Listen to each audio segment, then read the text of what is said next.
I committed a grave error, and as a result of my selfish beliefs, I lost the only man I've ever loved. The thought of causing him pain devastates me beyond words. Even more heartbreaking is the realization that he's gone from my life forever. I had hoped we could work through my mistakes together. I had a loving partner and friend, but I foolishly sacrificed it all for meaningless encounters with random men.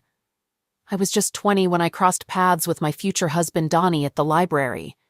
He kindly handed me a book from a high shelf, and this simple gesture led to a conversation and an exchange of phone numbers. Donnie might not have been conventionally attractive, but his captivating charisma drew me in. What started as a friendship swiftly blossomed into a romantic relationship. He was my first in everything, my first date, first kiss, first love, and my first intimate experience. For him, I wasn't his first, as he had more experience than me, making me feel inadequate. When Donnie proposed, I felt a mix of happiness and fear that I might be making the wrong choice in a life partner. After all, I had no one to compare him to. That's when I first suggested the idea of an open relationship, thinking it would help me gain more experience before committing fully. I wanted to be sure he was the one for me. Donnie's reaction was intense. He vehemently refused, expressing that he didn't want to share me and saw me as his future wife. His words deeply moved me, causing me to forget about the idea of an open relationship. I agreed to become his wife wholeheartedly. Our wedding was an intimate affair filled with joy, surrounded by our loved ones. The first year of our marriage was pure bliss. However, as time passed, my lingering doubts resurfaced. I began to worry that marriage had deprived me of exciting sexual adventures that my friends freely shared stories about. I felt I had nothing to contribute in those conversations.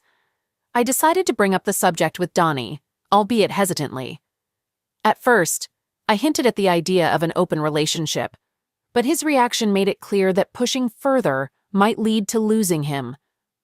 I tried to broach the topic of spicing up our intimate life, but his firm and unequivocal response infuriated me. He said he would leave immediately. I felt that he was imposing unfair limitations, especially since he had dated multiple women before me. Why shouldn't I have the same freedom? A few months later, I revisited the topic, only to receive the same stern response. I admit it was a selfish act on my part, marrying him while secretly harboring an interest in other men. I allowed my thoughts to wander while naively hoping to maintain Donnie's love. Now I despise myself for betraying the most precious person in my life and succumbing to temptation. There is often a triggering event that drives our base instincts. In my case, it was Bob. He was an imposing figure, built like a bodybuilder, and his snug-fitting attire accentuated his bulging muscles.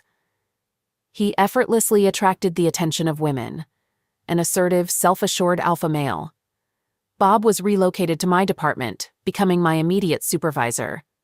This meant we had daily one-on-one briefings. He was in his 30s, older than both my husband and me. He had a flirtatious manner, speaking softly, as if constantly trying to seduce me. It was challenging to maintain a professional demeanor around him without experiencing a rush of excitement. One evening, Bob invited me for drinks after work, and I couldn't believe it. Was he genuinely interested? Or was it just a polite gesture? My mind raced, but I couldn't turn him down. We went to a nearby bar, and I ended up drinking more than I should have.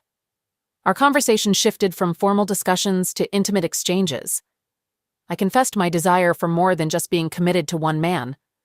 I divulged everything, from the concept of an open marriage that allows sexual freedom without guilt to my attraction to him. Bob inquired if I had discussed this with my husband, and I told him yes, but my husband didn't share my perspective and threatened to leave if I pursued it. Bob then advised me not to seek permission, but to present it to my husband as an established decision. He suggested making our marriage open, allowing me to explore this without requiring Donnie's approval. Looking back, Bob was the embodiment of poor choices, offering terrible advice while claiming it was for my benefit. Now I understand he simply wanted to be with me, but in that moment, I grasped for any justification for my desires. That night, Bob took me to a hotel, making me feel like the center of the universe. Donnie had made me feel that way every day, but experiencing it with another man made me feel like an infatuated teenager again. When I returned home, my husband was already asleep on the couch, seemingly waiting for me to return from work. I discreetly went to the bathroom to wash away the scent of alcohol and unfamiliar cologne. Then I woke Donnie up and informed him I had something to discuss. He mentioned having important and joyful news to share as well, but allowed me to speak first. His face initially lit up with delight as he listened attentively, only for it to darken within seconds. But I was resolute in my decision, presenting it as a fact that I wanted to spend time with other men and hoped he would support me. I yearned for the admiration and adoration from other men, similar to how Donnie had once treated other women. What nonsense I spewed at the person who had cherished me. Those words still haunt me, and tears well up whenever I recall that moment. I was a fool. He stared at me for a prolonged moment, then lowered his head in defeat. After sitting in silence for what felt like an eternity, he muttered, "Well, if that's what you want, then fine by me." He got up and left without ever sharing his joyful news. The very next day, I eagerly embraced my boss. We had an encounter on his desk, marking only the beginning. Bob became my first lover after Donnie, but far from my last. I began going out on Fridays with colleagues to their favorite pub, and occasionally woke up on Saturdays in the arms of a stranger I never saw again. I had transformed into a promiscuous woman, convinced that Donnie had come to terms with it. I continued to engage with different men almost daily. However, after 2 months, reality hit me. One Friday, as I prepared for work, Bob came to pick me up, assuming my husband had already left as usual. I thought we could take the opportunity for a few encounters before heading to the office. However, Donnie was still at home when I returned. My husband opened the door to find Bob standing there with a bouquet of flowers. Their conversation was drowned out by the noise of the shower. When I emerged, they were conversing amicably, as if everything were normal. Donnie was always composed, showing no signs of anger, hurt, disappointment, or sadness. He wore either a smile or a frown. Consequently, I genuinely believed he was perfectly fine with our open marriage. My naive and immature mind failed to realize I was heading towards my own downfall. On the way to work, Bob made light of how well my husband had embraced the concept of an open relationship. It was a Friday. Bob and I reserved a room with expansive views of the city skyline. That night, we engaged in passionate intimacy. I returned home on Saturday and immediately sensed that something was amiss. An eerie silence hung in the air. My husband and I typically didn't work on weekends, and he always had his favorite music blaring from the speakers. I glanced into our home gym, but he wasn't on the treadmill as he usually was on Saturday mornings. Hoping for a semblance of normalcy, I proceeded to the kitchen, where he'd typically prepare coffee. On the countertop, I noticed my favorite mug. It brought a smile to my face, offering a glimmer of our shared life. I reached for the mug, eager for a sip, but it was empty. Inside, I found an envelope containing a letter. I can't recall the exact words, but I've kept it as a painful reminder of how I allowed a once beautiful marriage to crumble for the sake of casual affairs. I am deeply disappointed in myself. I've made numerous foolish decisions, but losing Donnie is my most profound regret. The letter revealed that Donnie had embarked on a month-long business trip to Canada. Upon his return, he intended to initiate divorce proceedings. He expressed regret for marrying me and spending so much time together. Next to the letter was a plane ticket and a passport issued in my name. On the back of the ticket was a message. "Remember the news I shared 2 months ago? Well, here it is. My company was willing to cover our accommodations in Canada and offered you a job." At the bottom of the mug lay his wedding ring. My world crumbled before my eyes.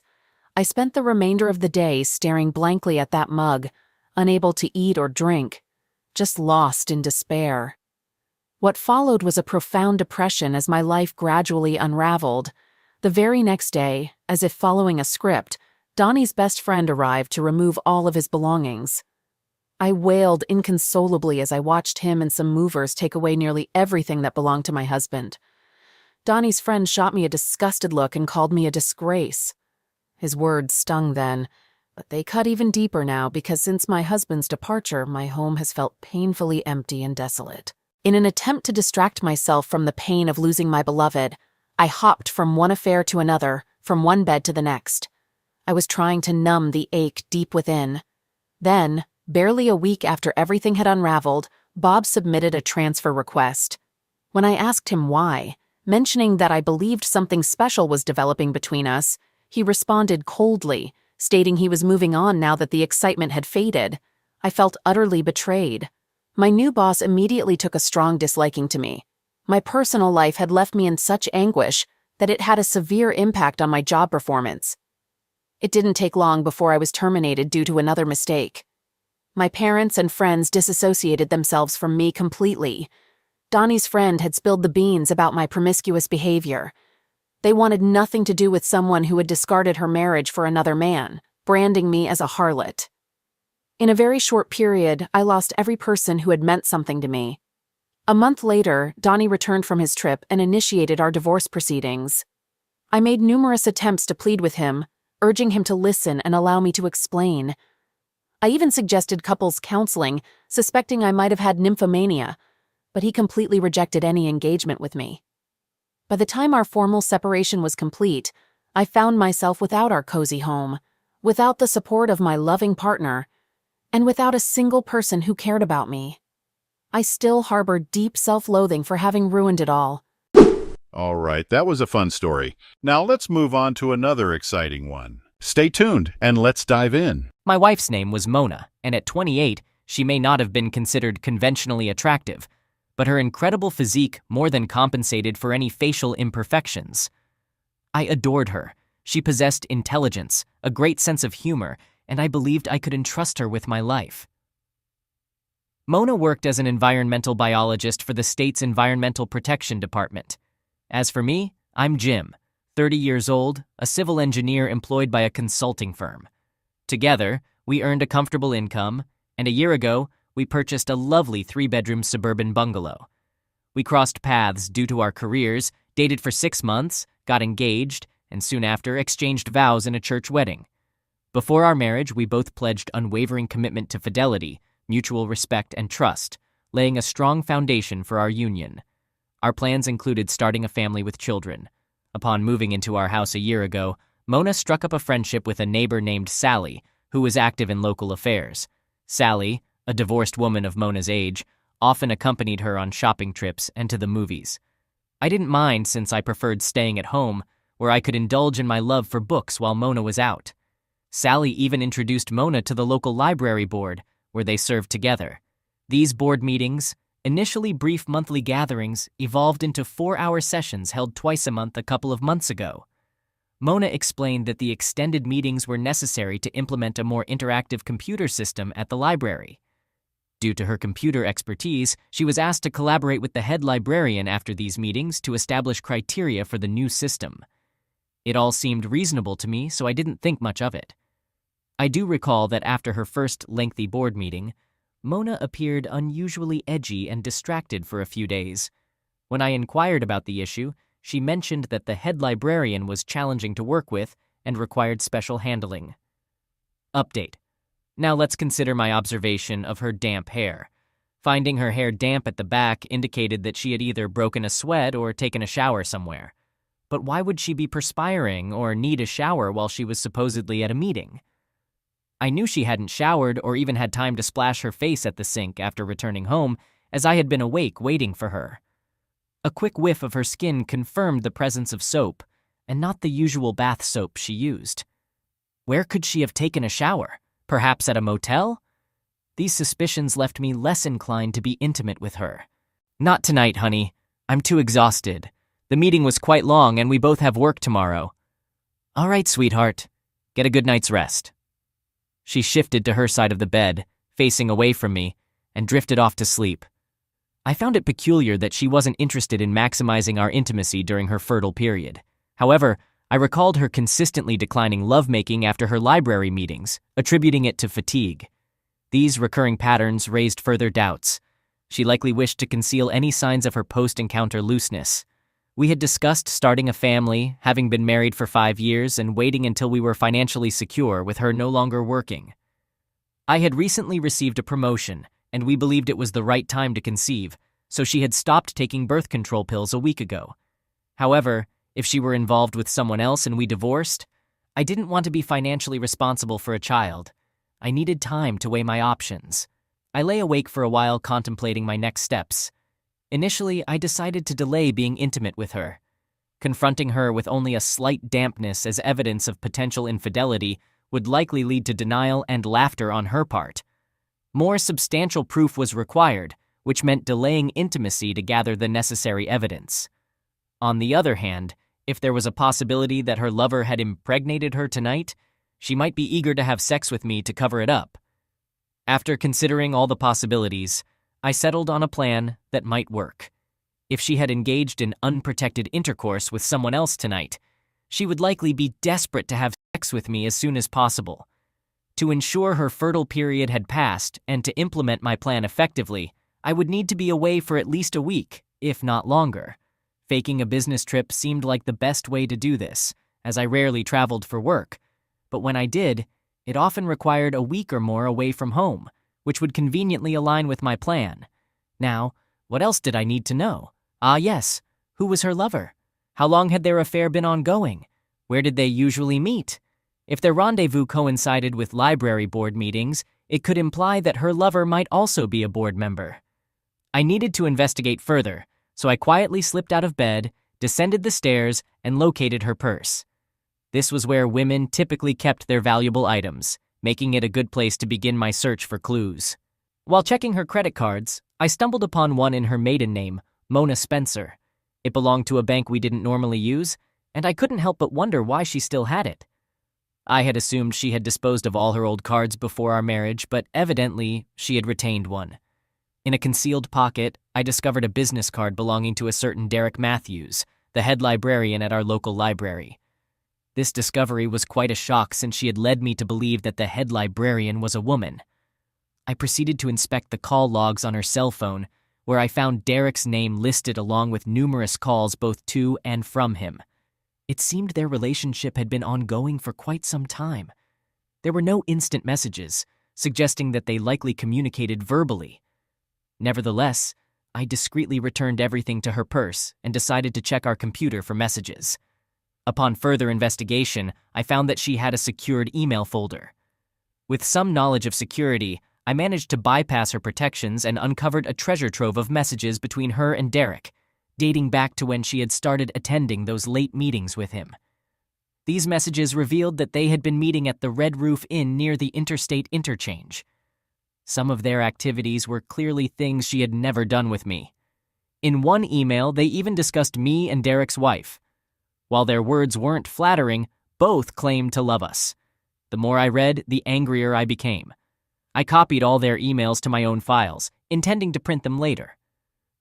I then returned upstairs to one of the spare bedrooms, where I had my clothes stored in the closet. The walk-in closet in the master bedroom was left for her clothes. I grabbed my suitcase and garment bag, packing them as if preparing for an impending business trip.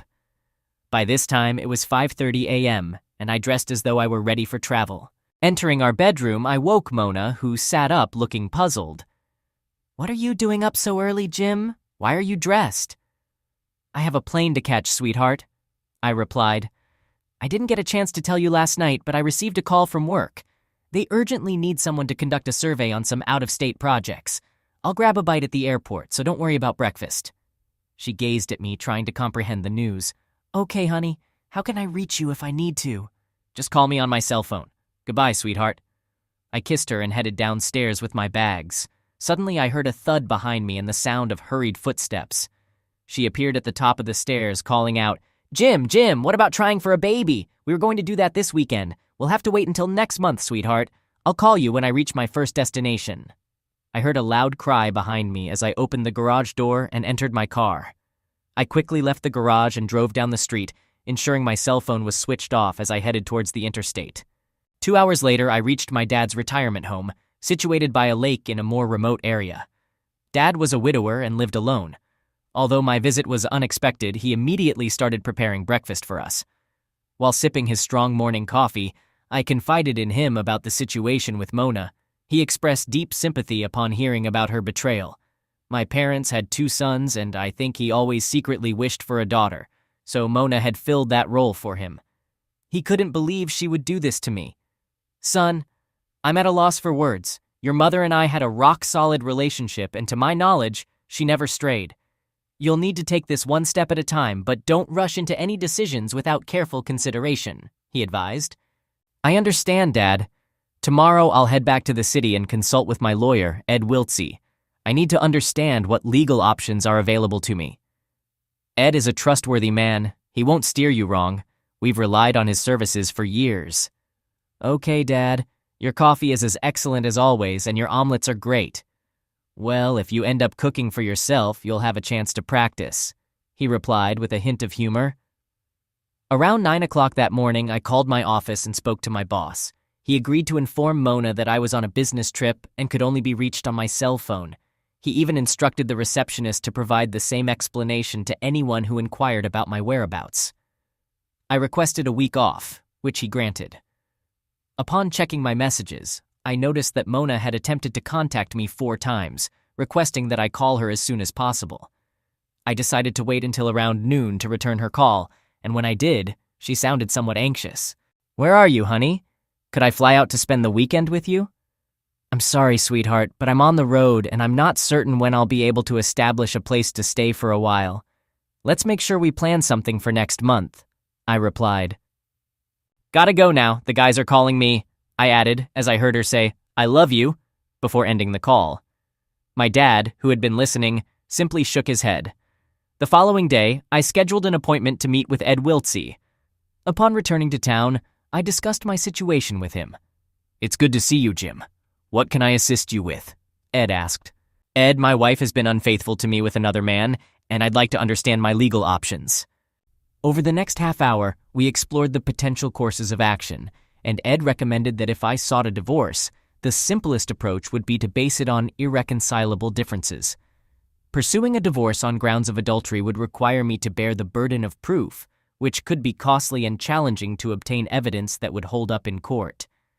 Given our lack of children and my wife's substantial income, the financial aspect of the divorce would likely entail a straightforward 50-50 division of assets. I inquired about the possibility of her being pregnant with the other man's child, relieved to hear that child support would not fall under my responsibility. I expressed gratitude for his help and informed him that I would decide on the course of action in a few days. After my meeting with Ed, I proceeded to the main library, aimlessly wandering until I noticed an office door labeled Head Librarian.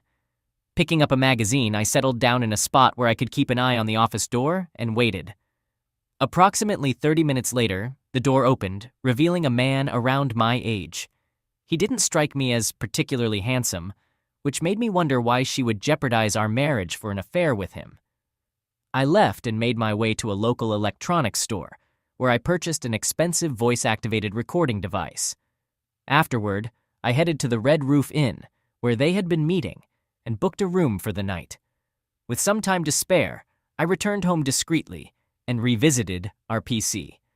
The new emails exchanged between them suggested her concern about a potential pregnancy from their last encounter, given my recent absence, which would expose her infidelity. He might be held responsible for the child. It was evident that they were growing apprehensive. I made copies of these messages for my records and left. After having dinner, I returned to my motel room and watched TV for a while.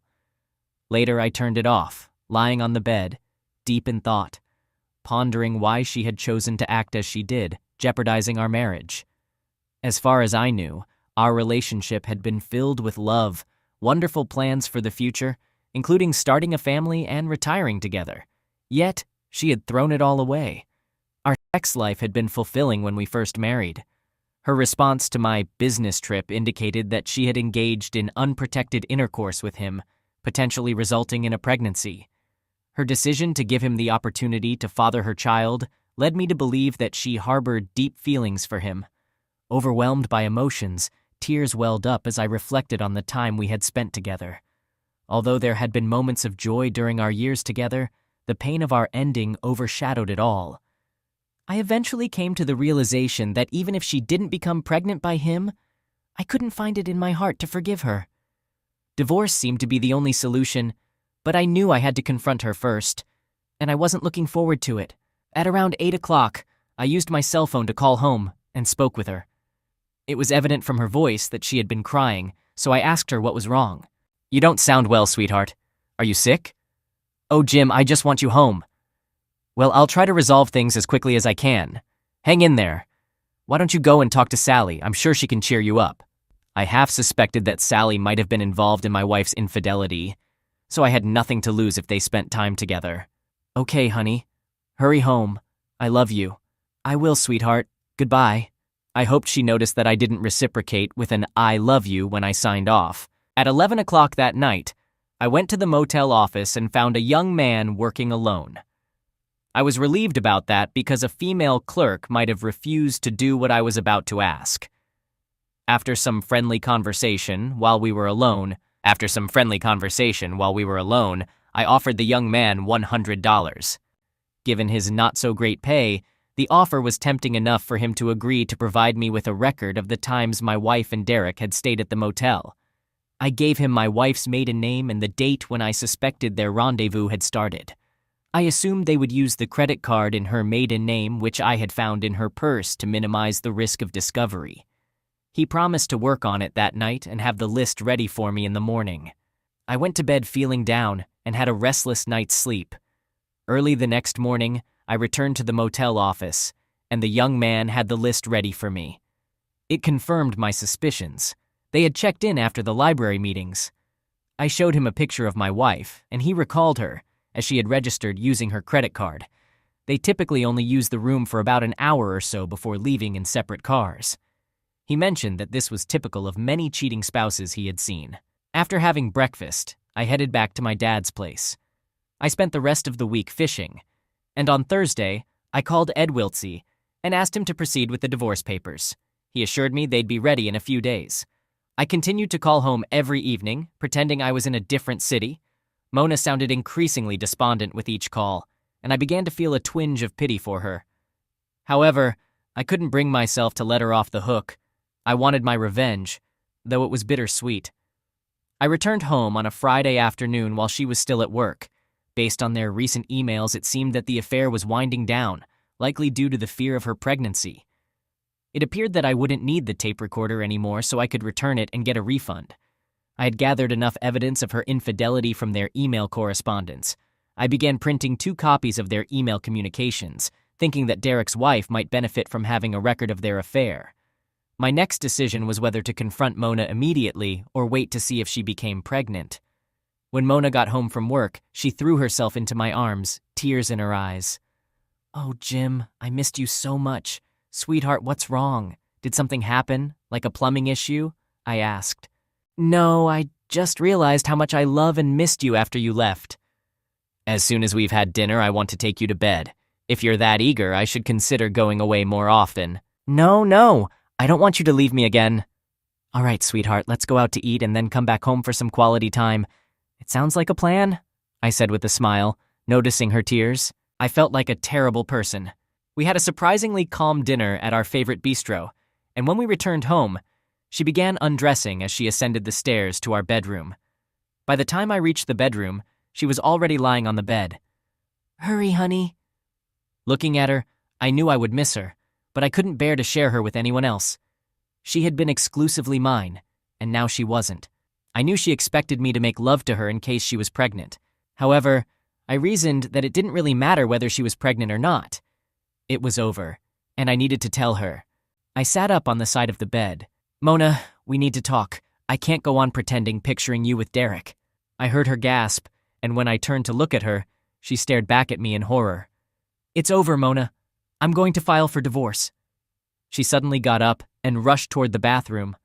I went downstairs, poured myself a drink, and waited for her to come down. She would likely want to salvage something from the wreckage of our marriage, maybe even try to talk me out of divorcing her. Sitting in the dimly lit room with only the kitchen light in the background, I sipped my drink and contemplated my life and the uncertain path that lay ahead. I was still young and had the opportunity to build the family I desired. My career was on an upward trajectory. Maybe, all things considered, it wasn't too bad, but I still felt depressed.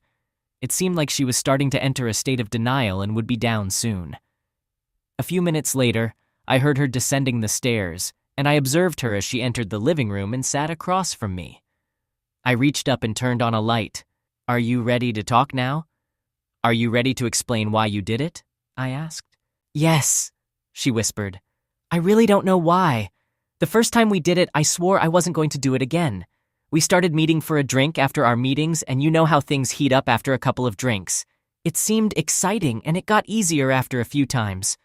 I think listening to Sally tell me about how good it made her feel to cheat on her ex-husband made me want to try it. I should have realized after she told me that they divorced because of her infidelity that this would happen. Why did you do it the first time? Was there something in our pre-marriage conversation about mutual fidelity, trust, and respect that you didn't understand? Or was there something in our wedding vows to forsake all others that you didn't comprehend or couldn't agree with? If you couldn't grasp or agree with it, why didn't you communicate that to me? I've wasted 5 years of my life on you, and now I have to search for another wife. Hopefully this time, I can find someone who understands the meaning of marital fidelity." "Oh, Jim, can't we find a way around this somehow? I love you. I don't want you to leave me. I want to have your children. Please, honey. Let's get one thing clear. You no longer have the right to address me with terms of endearment. You lost that right when you allowed him to have you. Do you understand?" I was getting frustrated with her attitude.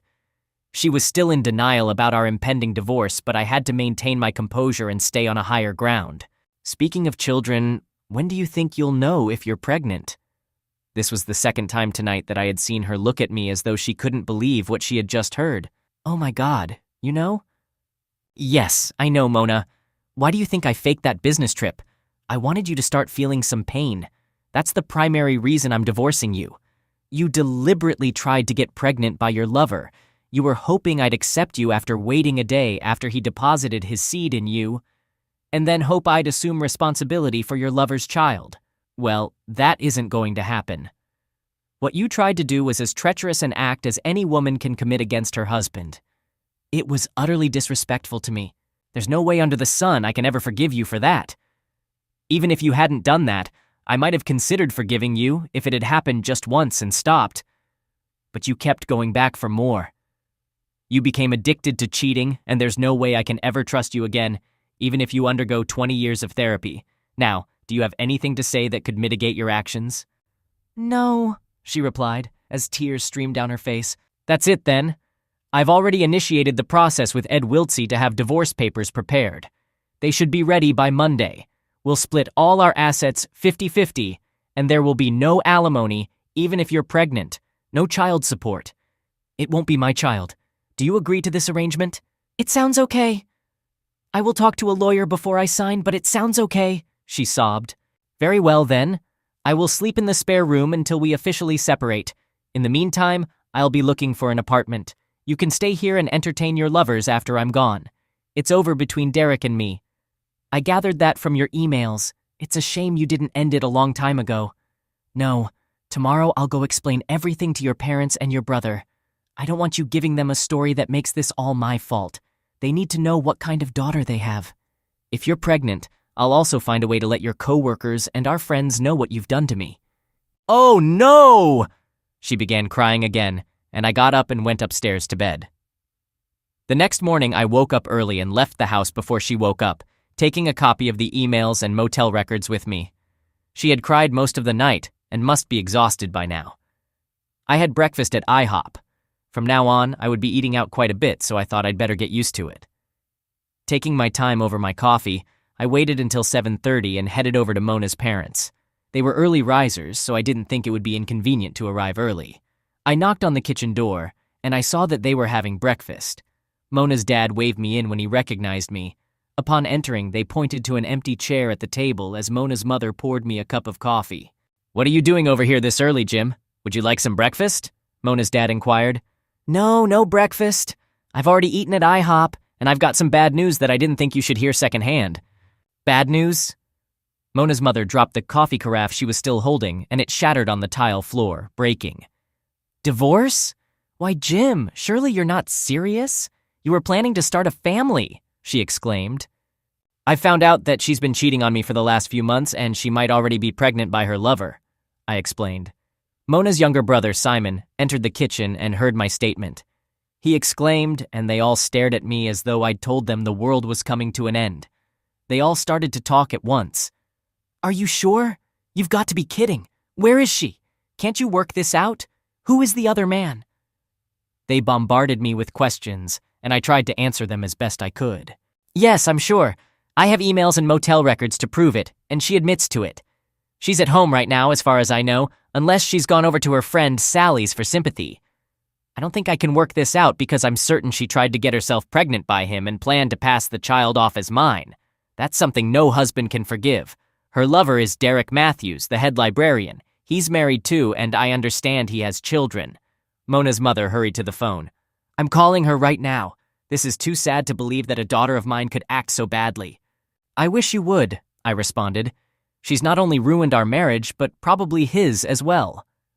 I had found out where Derek Matthews lived and went to his home. Parking in the street in front of their modest bungalow, I went up to the front door with the packet of data and rang the bell. Derek opened the door and looked at me with tears in his eyes. Can I help you? He asked. I'd like to talk to your wife and give her something, Mr. Matthews. I'm sorry, my wife isn't here. Give it to me and I'll give it to her. Mr. Matthews, I know Mona has called you and told you I was on the way. There is no way you can stop me from getting this information to your wife or prevent me from speaking with her. I would suggest you let her come to the door, or I will consider filing a lawsuit against you for alienation of affection. He hesitated, and then, looking away, he called back over his shoulder, Marge, there's someone here to see you. Then he turned to me and said, You scoundrel. No, Mr. Matthews, you are the scoundrel for having an affair with my wife and attempting to impregnate her. You've shattered my marriage, and I hope I can do the same to yours, I replied. With a sigh, he turned away from the door as his wife approached. She asked, Yes? Mrs. Matthews, I have some news for you. Your husband has been having an affair with my wife for the last several months, and I am in the process of divorcing her. I have copies of emails they've exchanged which provide evidence of the affair and a list of the dates and times they met at the motel. I felt sorry for her as she processed my words, trying to make sense of the situation. Are you sure? She asked. You can ask your husband, Mrs. Matthews. He's standing right behind you, I responded. She turned to look at him, and he suddenly broke down in tears.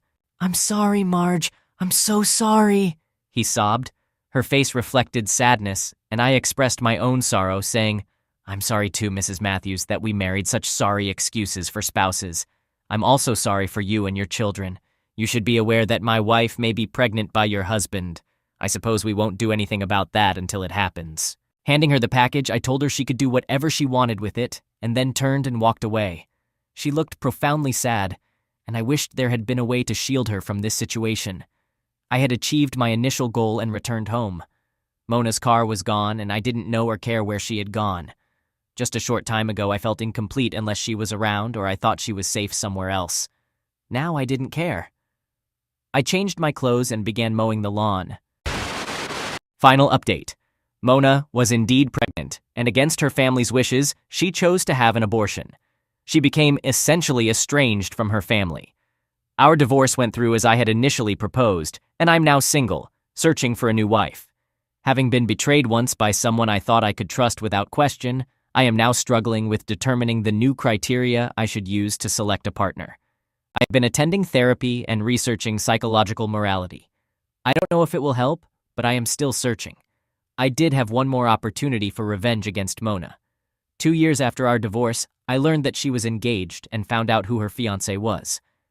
After sharing with him my experiences in my marriage to her, he reconsidered the engagement and backed away. It was a small victory, and I have mutual friends who will inform me if she tries again. The Matthews did not divorce, but I understand she keeps him on a very short leash. I suppose having children can sometimes outweigh the need to break up a family. I'm grateful I discovered the truth about Mona before we started our own family.